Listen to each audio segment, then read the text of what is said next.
I really want to like City Connection, but boy do they make it hard to do that.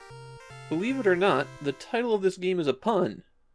You're not only connecting between cities, you're driving a Honda City, a car that was wildly popular in Japan at the time and thought to be a bit sporty, although personally I don't see it. This is a maze chase game that originated in arcades, and Jaleco seems to have done the porting themselves for it. As a maze chase game, your goal is to run over the entire platform, painting all of the surfaces white. You're playing as Clarice, a 15-year-old Californian girl who loves fast cars and hunting for men around the world. That's right, the game's about being a fast-driving 15-year-old girl who's on the hunt for a boyfriend. In the US version, she's been replaced with a man. The Famicom version halves the number of background graphics to 6, but there are 18 distinct mazes. The police are trying to stop Clarice's boy-crazed rampage. Clarice has a weapon to use against them. She can pick up oil cans and then launch them from her car to make the police spin out. Colliding with a cop while they're spinning will knock them out. And if there's more than one cop spinning, you can knock them into each other for extra points. Something important to know for Score Attack is that knocking out the police cars is worth far more than driving on the road.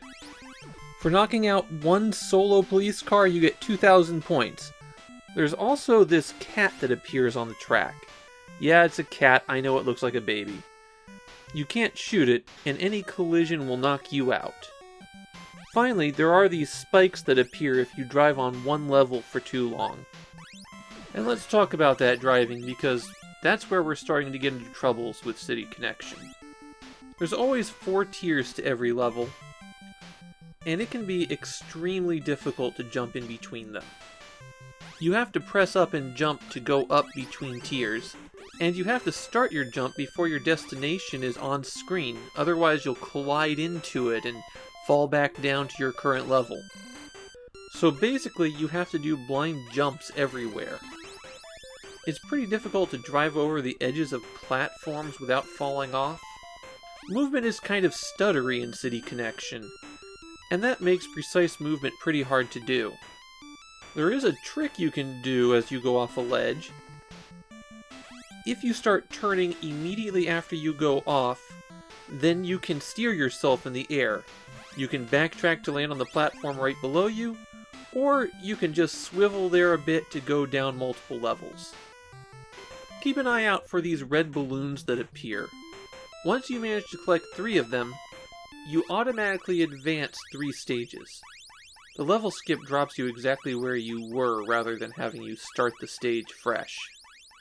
A quirk to the movement in City Connection is that you can press in the direction that you're driving, and that will make you go faster. Perhaps the biggest trick in City Connection is that anything that goes off screen ceases to exist.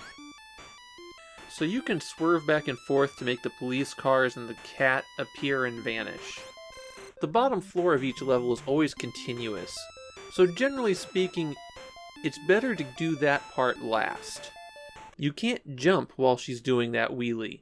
So generally it's better to keep going straight and try to go over obstacles in that direction. City Connection has an odd legacy for a game. We won't be seeing any sequels, but we will be seeing other City Connection games.